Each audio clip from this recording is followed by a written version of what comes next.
I'm going to tell you a story that still makes my buddies at the bar whistle and shake their heads, mostly because it's got every soap opera twist you can cram into real life. Only the names are different, so nobody sues me or stalks anybody. On Facebook.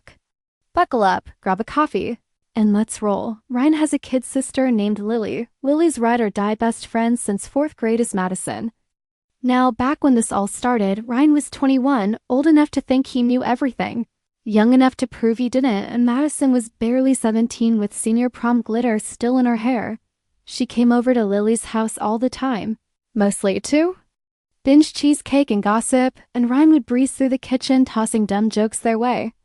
The girls called him airhead, he called them brat pack, and that was the extent of the relationship until Lily's 18th birthday. Picture one of those endless Midwest Julys, sticky air, cicadas screaming, lake water warm as bathwater. Lily convinced her parents to let her host a long weekend, no adults allowed, birthday bash at the family's lake cabin. Bonfire, Bluetooth speaker, a cooler full of hard seltzers someone's cousin totally bought legally. Half the town showed up. By midnight, the playlist was looping, kids were arguing over marshmallow sticks, and Ryan ducked down the path to the little boat dock just to breathe. Guess who plops down beside him with 2 solo cups of something neon blue? Yup, Madison. They start talking like really talking. Turns out she's into paddleboarding. Indie film, bullet journaling, Kandinsky paintings, stuff Ryan's never once teased about because he never asked. The more she shares, the more he's staring at her instead. Of the lake. Fireflies, cheap booze, teenage hormones. Banged up by the time they hike back up the hill, they're holding hands like it's the most obvious thing in the world.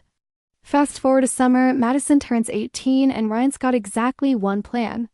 Lock that girl down before freshman orientation at State fills her phone with frat boys. Her folks freak out. You're supposed to pick a major, not a husband. But the kids are dead set. 2 weeks after graduation, they're wearing courthouse smiles and brand new rings. Lily's mom hides tears behind a camera flash. Dad mutters about tuition money down the drain. But a marriage license is a marriage license. And that's that. For the first anniversary, they gift themselves a 750 square foot condo, courtesy of a 30-year mortgage and a mountain of IKEA boxes. They slap gray paint on every wall, string up fairy lights, and pretend the leaky AC is rustic. Life's good, mostly. Except for one thing.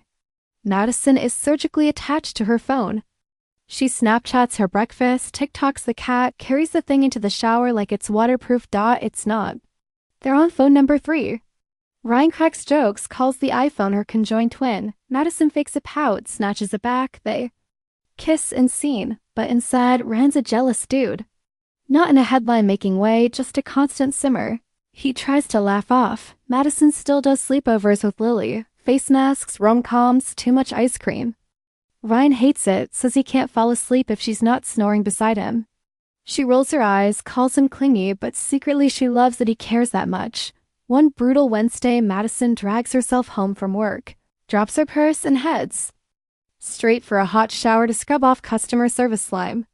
Ryan, feeling useful, tells her he'll whip up spaghetti. He notices, miracle of miracles, she left her phone on the kitchen counter. Screen keeps lighting up. Once, twice. 10 times. Curiosity taps him on the shoulder. You better believe he looks. There's a text thread pinned to the top. Aaron. Ryan recognizes. The contact pic immediately. Aaron was Madison's neighbor boy turned camp crush back in middle school. Her mom used to tell funny stories. Madison always shut them down fast. Now the dude is blowing up her phone with lines so steamy Ryan wouldn't scribble them in a Valentine card after 7 years of marriage. Photos too, studio quality thirst. Traps abs for days. And Madison, quiet-voiced, cardigan-wearing Madison, is texting right back. Sparkle heart emoji after sparkle heart emoji. Ryan's vision tunnels. He's squeezing the phone so hard the OtterBox creaks. But the man's not dumb. He screenshots every filthy word, airdrops the lot to his own phone, and sets the device back exactly where he found it.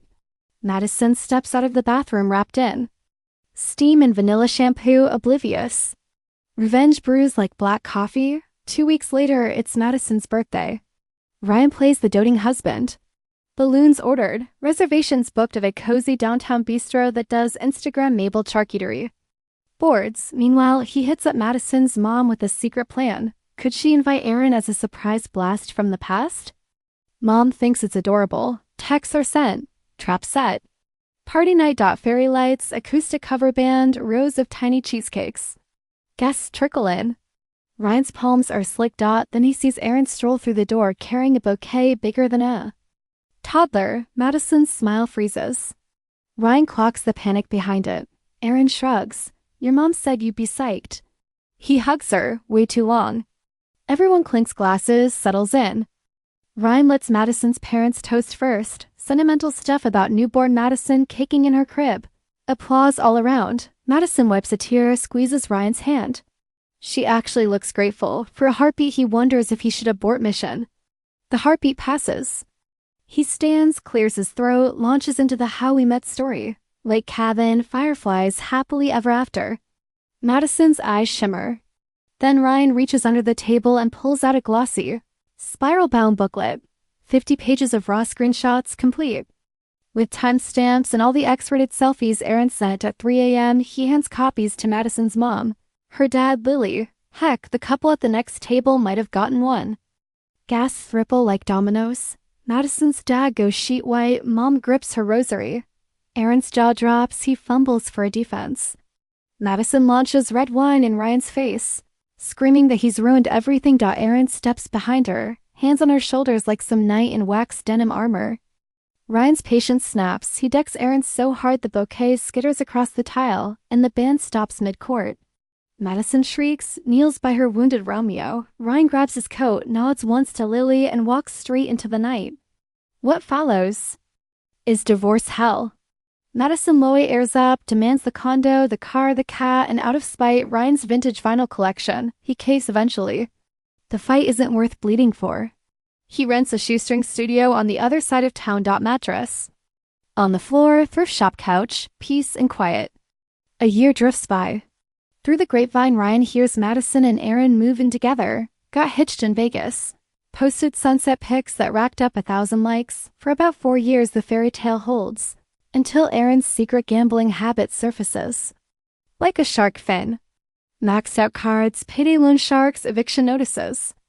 Madison picks up 2 jobs, day shift at a dental clinic. Night shift stocking shelves, just to keep the lights on. She's the one calling creditors. Haunting handbags, cooking ramen for dinner.